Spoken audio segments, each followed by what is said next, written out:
नमस्कार, मैं हूं राजेंद्र दे और आप देख रहे हैं राजनीति। उत्तर प्रदेश में बेसिक शिक्षा से जुड़े तमाम सवाल बरसों से अपना जवाब तलाश रहे हैं। बेसिक शिक्षा विभाग के बारे में, उसके काम के तौर तरीके के बारे में क्या जनधारणा है, यह आप सबको पता है और यह खूब चर्चा का विषय रहा है। प्राइमरी स्कूलों में टीचर्स की मौजूदगी हो, उनकी अटेंडेंस हो, ये सब बड़े सवाल रहे हैं और उसको वर्तमान सरकार में टेक्नोलॉजी के जरिए एड्रेस करने की कोशिश की गई। अब वो कितना एड्रेस हुआ है, कितना नहीं हुआ, ये आप देख रहे होंगे व्यवहार में। लेकिन अब एक ही अध्यापिका के एक साथ 25 स्कूलों में पढ़ाने और इसमें बड़ी तनख्वाह उठाए जाने का मामला भी सामने आ गया है। इसके अलावा 69,000 शिक्षक भर्ती पहले ही विवादों में घिरी पड़ी है, अटकी पड़ी है। उसके कानूनी दांव पेच के बीच आज एक गिरोह पकड़ में आया है जो पैसे लेकर लोगों को इसकी परीक्षा में पास कराने का ठेका लेता था। और ये दोनों ही मामले हम आपको विस्तार में बताएंगे। घोटालों में घिरी यूपी की शिक्षा पर विस्तार से बात करेंगे और आज के इस खास एपिसोड में इस बातचीत के लिए हमारे तमाम पैनलिस्टों से पहले हम बात करेंगे उत्तर प्रदेश के शिक्षा मंत्री, बेसिक शिक्षा मंत्री सतीश द्विवेदी से। लेकिन पहले आप दोनों मामले समझ लीजिए। बागपत में तैनात हैं शिक्षिका अनामिका शुक्ला और बागपत के अलावा इन्हीं महोदया के डॉक्यूमेंट्स पर अलीगढ़, अमेठी, सहारनपुर और अंबेडकर नगर के साथ साथ कुल 25 स्कूल्स की बात आ रही है जिसमें लोग नौकरी कर रहे हैं। बेसिक शिक्षा मंत्री जी भी जो है मान रहे हैं कि लाखों रुपए की तनख्वाह का भुगतान हुआ है प्राइमा फेसी, जो जांच भी है उसमें। अब सवाल यह है कि इतना सब कुछ हुआ कैसे और कौन है इसके लिए जिम्मेदार। मैनपुरी की रहने वाली एक महिला अनामिका शुक्ला, जिसकी बागपत के कस्तूरबा गांधी बालिका विद्यालय में मूलतः जिसकी पोस्टिंग थी, जो बहुत दिनों से वहां अनुपस्थित चल रही थी, इसलिए उसका वेतन भी उसके खाते में नहीं जा रहा था, उसके अभिलेखों का इस्तेमाल करते हुए 4 अन्य जनपदों अलीगढ़, सहारनपुर, अमेठी और अंबेडकर नगर में शिक्षिकाएँ उसके अभिलेखों का इस्तेमाल करते हुए कार्यरत थीं, जिनके खातों में वेतन मद में लगभग 5 लाख रुपए की धनराशि का भुगतान हुआ है। ये मामला प्रथम दृष्टया संज्ञान में आया है, इसकी और गहन जांच हो रही है। राजनीति के इस हिस्से में हमारे साथ बात करने के लिए जुड़ रहे हैं उत्तर प्रदेश के बेसिक शिक्षा मंत्री डॉक्टर सतीश द्विवेदी स्वयं। मंत्री जी, बहुत स्वागत आपका एबीपी गंगा पर और हमारे इस खास कार्यक्रम राजनीति में। जी नमस्कार। नमस्कार सर। हमारे दर्शक का जानना चाह रहे हैं, चूंकि आज एक के बाद एक 2 मामले सामने आ गए। वैसे भी कुछ दिनों से बेसिक शिक्षा विभाग वो चर्चाओं में बना हुआ है 69,000 शिक्षा भर्ती को लेके, लेकिन आज एक के बाद एक 2 ऐसी बातें आ गई जिस पर आपके उत्तर हमारे तमाम दर्शकों के लिए बहुत मायने रखते हैं। वैसे आपने कुछ सवालों के जवाब हमारे सहयोगी को दिए, वो मैंने अभी दिखाया भी। लेकिन सर, ये जो टीचर का मामला सामने आ रहा है कि एक साथ 25 जगहों पर इन्हीं के डॉक्यूमेंट्स पर शिक्षिकाएं पढ़ा रही हैं और उनको बहुत सारा भुगतान हो चुका है, ये आपको लगता नहीं कि ये टिप ऑफ द आइसबर्ग है और ऐसे बहुत सारे मामले हो सकते हैं प्रदेश में?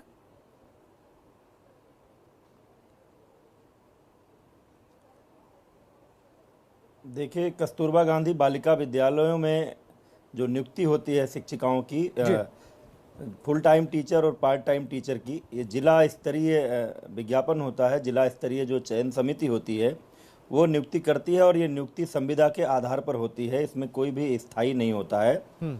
और मुझे तो सोशल मीडिया और मीडिया के माध्यम से ये जानकारी कल से कुछ लोग चर्चा कर रहे थे और आज मीडिया, कुछ अखबारों के माध्यम से और इलेक्ट्रॉनिक मीडिया के माध्यम से ये जानकारी आज आई। तुरंत ही जब हमने अपने विभाग के महानिदेशक से इस बारे में जानकारी इकट्ठा करने को कहा, तो जो शुरू में तो ऐसा लगा कि शायद ऐसा नहीं होगा, लेकिन फिर मैंने कहा कि नहीं, इसकी थोड़ी गहनता से पड़ताल किया जाए। जांच रिपोर्ट बाद में आती रहेगी, लेकिन मैं इस बात का पक्षधर हूं कि जब मीडिया सामने हो, कुछ प्रश्न सामने हो, तो स्पष्ट उत्तर दिए जाने चाहिए।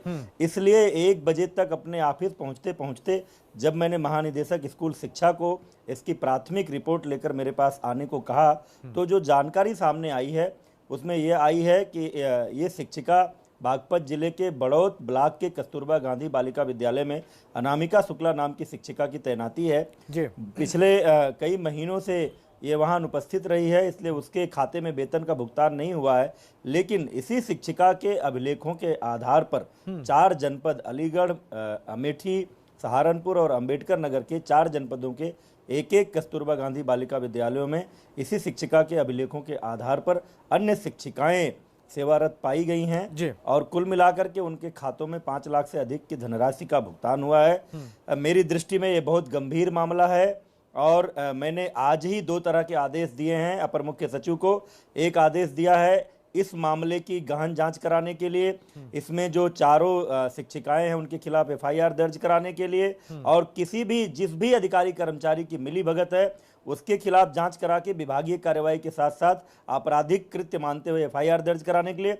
और साथ ही दूसरा आदेश दिया है कि पूरे उत्तर प्रदेश के सभी 700 से अधिक कस्तूरबा गांधी बालिका विद्यालयों में जो शिक्षिकाएं नियुक्त हैं उनके सबके अभिलेखों की जांच की जाए, ताकि कहीं और अगर इस तरह का फर्जीवाड़ा हो तो वो भी पकड़ में आए और संबंधित लोगों के खिलाफ कार्रवाई की जा सके। जी, अब मंत्री जी यही मैं जानना चाह रहा था कि ये तो एक मामला है, आपने गंभीरता से लिया, आपने त्वरित जांच के आदेश दिए, आपने एफआईआर दर्ज करने को कहा। इस मामले में क्या आपकी आशंका अभी इस पॉइंट तक नहीं पहुंची है कि ऐसे बहुत सारे मामले हो सकते हैं, न सिर्फ कस्तूरबा विद्यालय में बल्कि प्रदेश में जो और विद्यालय ऑपरेट कर रहे हैं वहां पर या और जनपदों में भी?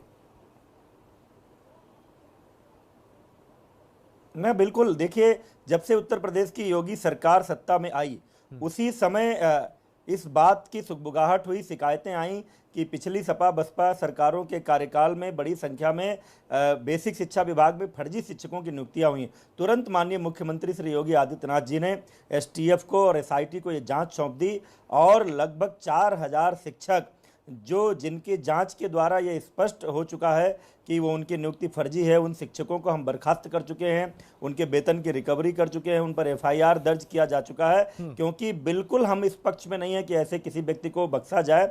कस्तूरबा गांधी में चूंकि संविदा के आधार पर नियुक्तियां होती थी, जिला स्तर पर नियुक्तियां होती थी, कभी इस तरह का कोई प्रकरण संज्ञान में आया नहीं। इसलिए आज जैसे ही मामला मेरे संज्ञान में आया है, मैंने पूरे उत्तर प्रदेश के सभी कस्तूरबा गांधी विद्यालयों के जो शिक्षिकाएं कार्यरत हैं उनके सभी अभिलेखों की जांच करने का, ऐसा किसी तरह का कोई मामला हो तो उसको पकड़ में लाने का आज ही मैंने अपर मुख्य सचिव को आदेश दिया है और कल से ही उस मामले की जांच शुरू हो जाएगी। कहीं भी कोई इस तरह का मामला आएगा तो उसको सबके संज्ञान में लाएंगे, कोई भी तथ्य दबाने छिपाने का प्रयास नहीं होगा और जिन लोगों ने भी ऐसा किया होगा ऐसे शिक्षिकाओं और उनकी भर्ती में सहयोग करने वाले अधिकारियों कर्मचारियों के खिलाफ कठोर कार्रवाई करेंगे। जी मंत्री जी, अब आगे बढ़ते हैं। चूंकि 69,000 भर्ती का मामला इस सरकार का एक बड़ा प्रोजेक्ट रहा है, आपकी कोशिश रही है कि लोगों को रोजगार मिले, लेकिन वो बार बार अटक रहा है।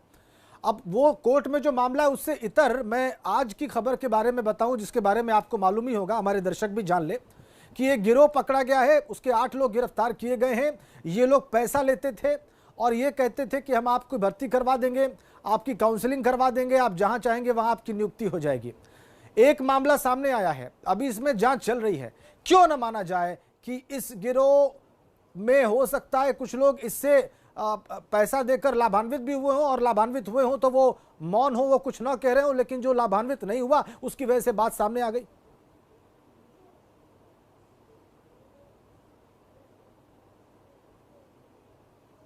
मीडिया रिपोर्टों के माध्यम से ये बात जानकारी में आई है। कई बार ऐसा होता है कि कुछ लोग इस तरह का दावा करते हैं लेकिन वास्तव में उसके कारण से कोई प्रभाव नहीं पड़ा होता है परीक्षा पर। देखिए मैं आपको बता दूं, इस बेसिक शिक्षा विभाग की भर्ती परीक्षा के बारे में पूरी तरह से सचिव परीक्षा नियामक प्राधिकारी इस परीक्षा को कराते हैं। ये पूर्णतया गोपनीय होता है कि कौन सी एजेंसी परीक्षा करा रही है, कौन लोग विशेषज्ञ समिति में हैं, कौन प्रश्न बना रहा है, मंत्री तक को भी इस बात की जानकारी नहीं होती है, पूर्णतया गोपनीय होता है। लेकिन हमेशा से विभाग का और मैं जब से आया हूं कोशिश यही होती है, हमारी सरकार की कोशिश ये होती है कि परीक्षा की पवित्रता बनी रहे, गोपनीयता बनी रहे। अगर कहीं से पुख्ता सबूत इस बात के आएंगे कि परीक्षा में इस तरह की कोई धांधली हुई है या गलत तरीके से कुछ लोगों को किसी रैकेट ने किसी तरह का कोई लाभ पहुंचाया है तो निश्चित रूप से इस मामले में भी जांच कराएंगे और जो भी दोषी लोग होंगे उनके खिलाफ कड़ी कार्रवाई करेंगे। सर, लेकिन आपको नहीं लगता कि विश्वसनीयता का संकट खड़ा हो जाता है जब इस तरह की बात सामने आती है? तो नहीं, बिल्कुल किसी भी परीक्षा के बारे में इस तरह की बातें सामने नहीं आनी चाहिए। परीक्षा की गोपनीयता, परीक्षा की विश्वसनीयता, ये सबसे महत्वपूर्ण होता है। कई बार क्या होता है कि कई ऐसे रैकेट गिरोह पकड़ में आते हैं जो इस तरह की कोशिशें करने की प्रयास करते हैं, लेकिन अपने प्रयास में सफल नहीं हो पाते हैं। लेकिन कहीं भी अगर इस तरह का प्रमाण मिलेगा कि ऐसा कोई गिरोह अपने प्रयास में किसी तरह से सफल हुआ है, गिरोह के माध्यम से किसी की भर्ती हुई है, तो निश्चित रूप से उन मामलों की जांच कराएंगे। उन मामलों की जांच होगी या फिर परीक्षा की पूरी प्रक्रिया पर या भर्ती की पूरी प्रक्रिया पर इसका कोई असर पड़ेगा मंत्री जी? अब इस तरह से अगर देखिए, अगर इस तरह से भर्ती होने लगी कि कहीं भी कोई व्यक्ति कोई बयान दिया कि हम इस तरह से करते हैं और बिना इस बात के प्रमाण के कि वो कर पाए, बहुत सारे हर परीक्षा में, हाई स्कूल, इंटर से लेकर तमाम सारी परीक्षाओं में आप देखिए, इसके पहले नकल का उद्योग चलता था उत्तर प्रदेश में हाई स्कूल, इंटर में। हाँ। लेकिन जब से उत्तर प्रदेश की योगी सरकार आई, नकल विहीन परीक्षा हो रही। तो गिरोह बहुत सारे ऐसे हैं जो लोगों को गुमराह करते हैं, लोगों से धन ऐंठने की कोशिश करते हैं। इस आधार लेकिन पर, ऐसी भी बातें सामने आई हैं सर, ऐसी भी बातें सामने आई हैं जब ऐसे गिरोहों की वजह से चीजें प्रभावित हुई हैं। परीक्षा हो पाएगी ना कोई भर्ती हो पाएगी। लेकिन अगर इस बात के पुख्ता प्रमाण मिलेंगे कि किसी गिरोह के, किसी रैकेट के आधार पर अगर कुछ लोगों ने भर्ती पाई है, यह बात संज्ञान में आएगी, तो निश्चित रूप से जांच करेंगे और उसमें जो भी जरूरी होगा आगे कार्रवाई करेंगे। मंत्री जी, एक सवाल और, बार बार जब मैंने बताया लोगों को कि मैं आज आपसे बात करने वाला हूं, तो लोगों ने एक सवाल बार बार पूछा कि मैं आपके सामने रखूं, और मैं आपके सामने रख रहा हूं, अभ्यर्थियों की मांग पर रख रहा हूं, एमआरसी को लागू करने को लेकर और आरक्षित जो वर्ग है 69,000 में, उसके साथ कुछ अन्याय की बात कई लोगों ने लिखी सोशल मीडिया पर कि एमआरसी किस तरह से लागू किया गया, ये आपत्तिजनक है। इस पर आप स्पष्टीकरण दें। इन सब मुद्दों पर देखिए, अभ्यर्थियों के जो सवाल हैं, जो सोशल मीडिया पर तैर रहे हैं, जो आप लोगों के माध्यम से आ रहे हैं, उन सवालों का, वो सवाल इतने तरह के हैं। हर अभ्यर्थी अपने तरीके से भर्ती परीक्षा को संपन्न कराना चाहता है, वो हम नहीं कर सकते। देखिए, जो भी भर्ती हो रही है जिसमें आरक्षण के उन्हीं नियमों का पालन हो रहा है जो भारत के संविधान की व्यवस्था है, जो उत्तर प्रदेश सरकार के जो विधि सम्मत व्यवस्था है, जो कार्मिक विभाग के नियम और निर्देश है, वो व्यवस्था है। बेसिक शिक्षा विभाग अपने स्तर पर इसमें ना किसी तरह का नियम बनाता है, ना कोई मनमानी करता है। अब इन मुद्दों पर अभ्यर्थियों की सुविधा अनुसार ना तो हम भर्ती कर सकते हैं, ना अलग अलग अभ्यर्थी को लाभ पहुंचाने वाले कानून बना सकते हैं। इसलिए ऐसे प्रश्नों का उत्तर मीडिया के माध्यम से मैं नहीं दे सकता। अच्छा मंत्री जी, एक आखिरी सवाल, 69,000 भर्ती प्रक्रिया, आपका क्या आकलन है? चूंकि बहुत सारी चुनौतियां उसके सामने हैं, वो कब तक पूरी हो जाएगी, इस बारे में कोई बात हमारे दर्शकों के सामने रखें। नहीं, हम तो भर्ती प्रक्रिया को पूरी कर रहे थे। अगर हमारे विभाग की कार्य योजना सफल हो पाई होती तो 6 जून को काउंसलिंग की प्रक्रिया पूरी हो जाती और हम अब तक तो बहुत सारे अभ्यर्थियों को नियुक्ति पत्र दे चुके होते।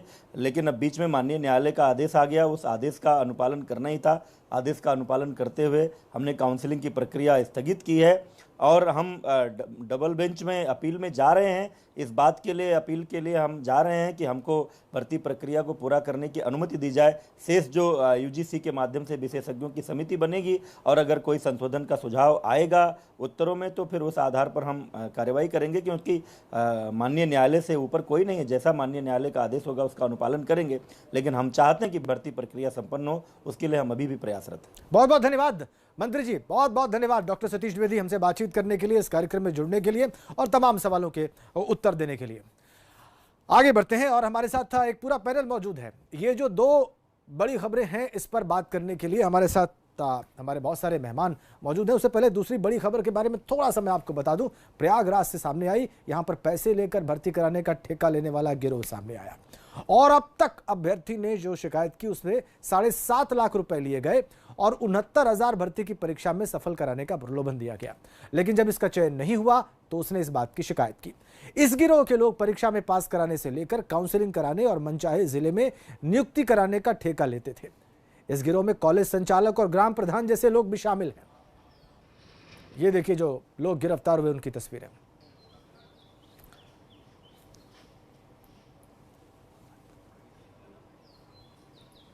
और डिटेल पूछताछ की गई तो ये पता चला कि ये लोग जौनपुर, पूर्वांचल के जिलों के लड़कों से ठगी के नाम पे कि उनको परीक्षा में पास कराएंगे, वो पैसे लेते हैं और उनको जो पेपर आता है उसके प्रश्न उनको कुछ आंसर की देते हैं कि जिससे वो भर दें। तो इस तरह का एक रैकेट चल रहा था। अब वो रैकेट ये ओरिजिनल की देते हैं या कहाँ से ये पता करते हैं, ये पूछताछ की जा रही है। चलिए आगे बढ़ते हैं, इन दोनों विषयों पर बात करते हैं। इसके लिए हमारे साथ हैं उत्तर प्रदेश शिक्षक महासंघ के अध्यक्ष डॉक्टर दिनेश चंद्र शर्मा, कांग्रेस के नेता शबाना खंडेलवाल और एलटी ग्रेड भर्ती के 2 अभ्यर्थी विक्की खान और अनिल उपाध्याय। मैं विक्की खान और अनिल उपाध्याय के पास पहले जाऊंगा, उसके बाद शबाना जी से कमेंट लूंगा और डॉक्टर दिनेश चंद्र शर्मा समझेंगे मामला। पहले जो अभ्यर्थीगण हैं उनकी तकलीफ, उनकी पीड़ा सुन लें। विक्की खान, उत्तर प्रदेश में जो यह भर्तियों का संकट चल रहा है खासकर शिक्षा विभाग में, इस पर आपकी तकलीफ क्या है, बहुत संक्षेप में? जो सबसे बड़ी तकलीफ है सर की जो है, अभी आप 69,000 भर्ती का मामला देख सकते हैं। 6 जनवरी 2018 को इसकी परीक्षा हुई थी और उसके बाद ये 6 जनवरी 2019 को परीक्षा हुई थी और ये जो है 6 जनवरी 2020 बीत चुकी है और अभी तक ये भर्ती फाइनल नहीं हुई। तो एक जो अभ्यर्थी है, हम लोग प्रयागराज में रहते हैं, अपने अपने घरों से आकर जो है यहाँ पर एक कमरा लेकर किराए पे रहकर और परीक्षाओं की तैयारी करते हैं कि एक अदद नौकरी मिल जाए, क्योंकि ये नौकरी हमारे लिए बेहद महत्वपूर्ण होता है और हमारे जीवन का मामला होता है। लेकिन इस तरीके की प्रक्रियाओं से जो है 1.5, 2, 3 साल लग जाना जो है काफी कष्टदायक होता है, पीड़ादायक होता है। ठीक है, हम लोग जो डिग्रीधारी हैं। जी हाँ जी, बात पूरी कर लीजिए जल्दी से विक्की। मैं ये चाहता हूं कि मंत्री जी अपने सरकार का तो बचाव कर सकते हैं, जिस तरीके से उनको ये ध्यान रखना चाहिए कि जिस तरीके से अपने कार्यकाल और अपने मंत्रालय को लेकर के संवेदनशील होते हैं, वो चाहते हैं कि 5 साल कार्यकाल पूरा हो जाए। हम लोग ये चाहते हैं कि एक कोई भी भर्ती निकालें वो जल्दी से जल्दी उसको कंप्लीट करें।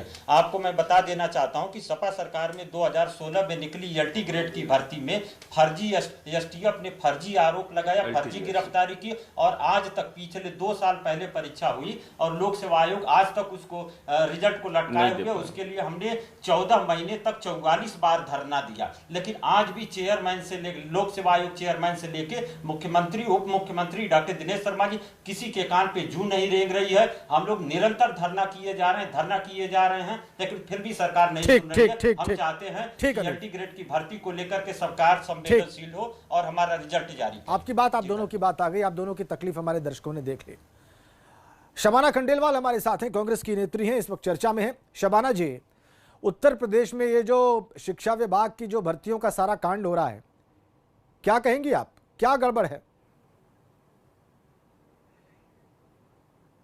देखिए, ये बहुत शर्मनाक चीज़ है और इन सब में सबसे ज़्यादा तकलीफ दे उन लोगों के लिए है जो सही पढ़ाई करके, मेहनत करके और वहाँ तक पहुँचते हैं और उसके बाद चंद लोगों के फर्जी बाड़े से वो वहीं के वहीं जहाँ से चलते हैं वहाँ खड़े हो जाते हैं। ये एक विडंबना है जो कई सालों से ये प्रक्रिया हो रही है उनके साथ। ये तकलीफ दे है। जो अच्छे लोग हैं, जो डिजर्व करते हैं, वो सफर कर रहा है। एक तरफ ये सरकार की नाकामी भी है। अभी जैसे सतीश जी बोल रहे थे, एक शिक्षिका अनामिका शुक्ला जो 25 जिलों में टीचर बनकर उसका पैसे ले रही है और सरकार को पता ही नहीं है, उसके डॉक्यूमेंट पे लिए जा रहे हैं। इतना बड़ा फर्जीवाड़ा हो रहा है। मैनपुरी की वो टीचर है, उसको अभी तक आप लोग पकड़ नहीं पाए, अरेस्ट नहीं कर पाए। आप कह रहे हैं कि हम जांच करवा रहे हैं और मुझे लगता है कि जांचों तक रह जाएगा। किस तरह पॉसिबल है? इन सब चीजों में तकलीफ दे उन अच्छे लोगों के लिए है जो सरकार की नाकामियों की वजह से ये मुश्किलें झेल रहे हैं। तो ये शर्मनाक है और सही इसका कोई अंत दिखता है आपको? चाहिए शबाना जी, इसका कोई अंत दिखता है? ये वर्षों से हमने यही देखा है। देखिए बिल्कुल अंत है, मगर अगर सरकार अपनी सरकार चलाने से जिस तरह से चलाती है उसी तरह से ईमानदारी हर चीज में बरते, इसी तरह से उनकी सजाएं नियुक्त हो। जिन लोगों ने ये फर्जीवाड़ा किया है उन शिक्षकों को इंसाफ मिले। क्यों नहीं पॉसिबल है? आपकी नीयत साफ होनी चाहिए, बिल्कुल न्याय आप दे सकते हैं। जैसे साफ गोई से अभी सतीश जी ने कहा कि हम ये करवाएंगे, हम ऐसी उम्मीद करते हैं सरकार से कि वो करके दिखाएं। हमारे साथ उत्तर प्रदेश शिक्षक महासंघ के अध्यक्ष भी हैं डॉक्टर दिनेश चंद्रा जी। डॉक्टर दिनेश चंद्रा, आपको नहीं लगता कि पूरी छवि खराब हुई पड़ी है उत्तर प्रदेश में, खासकर बेसिक शिक्षा की अगर बात करें तो?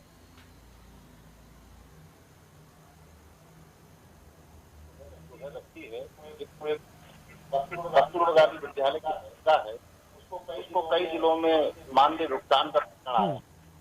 इस पर मैं कहना चाहूंगा कि ये कस्तूरबा का जो वितरण है, ये जो बेसिक शिक्षा के जो रेगुलर टीचर है उनसे थोड़ा अलग, क्योंकि कई जगह नौकरी करने की बात हो या एक से अधिक भुगतान लेने की बात हो, वो 2012 के बाद से उस पर रोक लग गई, क्योंकि प्रदेश में जितने भी बेसिक शिक्षा परिषद के अध्यापक हैं उनको ऑनलाइन पेमेंट से भुगतान होता है। उनका जो भुगतान है वो उनके पैन कार्ड और आधार कार्ड से अटैच है, डबल भुगतान किसी हिसाब से नहीं हो सकता। ये जो कस्तूरबा का मामला है इसकी कमेटी अलग है, इसका जिला स्तर पर मामला होता है, विभाग का ध्यान इस ओर नहीं गया। ये जो आपके माध्यम से मेरे संज्ञान में आया है, ये बहुत बड़ा अपराध है कि अगर ये कोई शिक्षा है अस्थायी रूप से और वो 4 या 5 जगह ले रही है, इसमें माननीय मंत्री जी ने भी स्वीकार किया कि उनकी जगह बहुत गंभीर है। तो ये एक मैं समझता हूँ कि आपके को उठाने के बाद सरकार का ध्यान इस ओर जाएगा और कस्तूरबा गांधी या मानदेय वाले या अस्थायी वर्कर जो भी बेसिक शिक्षा में है उन पर भी उसी प्रकार की व्यवस्था लागू होगी। आपकी आवाज में कुछ दिक्कत है डॉक्टर दिनेश चंद्रा, इसलिए मैं वापस शबाना जी के पास जा रहा हूँ। शबाना जी, बहुत सारी भर्तियां ऐसी स्टेज में है जहां पर लोगों को नियुक्ति पत्र मिले ही नहीं, बहुत सारी परीक्षाओं की प्रोसेस अंतहीन है, वो चले जा रही है। अभी विक्की खान बता रहे थे, अनिल उपाध्याय बता रहे थे, वो सिलसिला कभी रुकता ही नहीं है। ऐसे तो फिर कोई भर्ती हो चुकी उत्तर प्रदेश में, ऐसे तो फिर व्यवस्था चल चुकी। जी, मैं यही विडंबना है हमारे प्रदेश की। हम यही तो बोल रहे हैं कि अच्छे लोग लगातार सफर कर रहे हैं। हमारी जागरूकता, हमारी सरकार की प्राथमिकता ये होनी चाहिए कि जो सही लोग हैं, जो कष्ट में हैं, उनको न्याय मिलना चाहिए।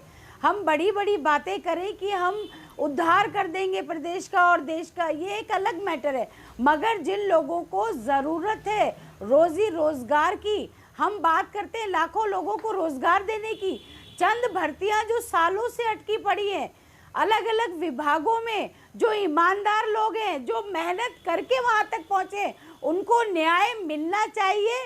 ये सरकार की जिम्मेदारी है, सरकार की प्राथमिकता है कि उनको न्याय मिलना चाहिए। वो किस तरह करेगी ये रणनीति सरकार तय करेगी। सिर्फ हम उस कुर्सी पे बैठे हैं शिक्षा मंत्री की या मुख्यमंत्री की, उतना पर्याप्त नहीं है। उस कुर्सी पर बैठ के हम कितने लोगों के साथ न्याय कर पा रहे हैं, ये बहुत जरूरी है। ठीक, बिल्कुल सही बात। सरकार को तय करना पड़ेगा और न्याय भी त्वरित होना चाहिए। Shabana ji, delayed justice is justice denied, देर से मिला न्याय अन्याय होता है, और यहाँ पर न्याय की प्रक्रिया बहुत लंबी खिंचती चली जा रही है और वो अलग अलग स्तर पर उसमें समस्याएं हैं। बहुत धन्यवाद आप सभी का, विक्की खान, अनिल उपाध्याय, शबाना जी और डॉक्टर दिनेश चंद्रा, इस चर्चा का हिस्सा बनने के लिए और कमेंट करने के लिए। समस्या आपके सामने है, समाधान कब होगा मालूम नहीं। राजनीति देखने के लिए आपका बहुत बहुत धन्यवाद। वक्त ब्रेक का।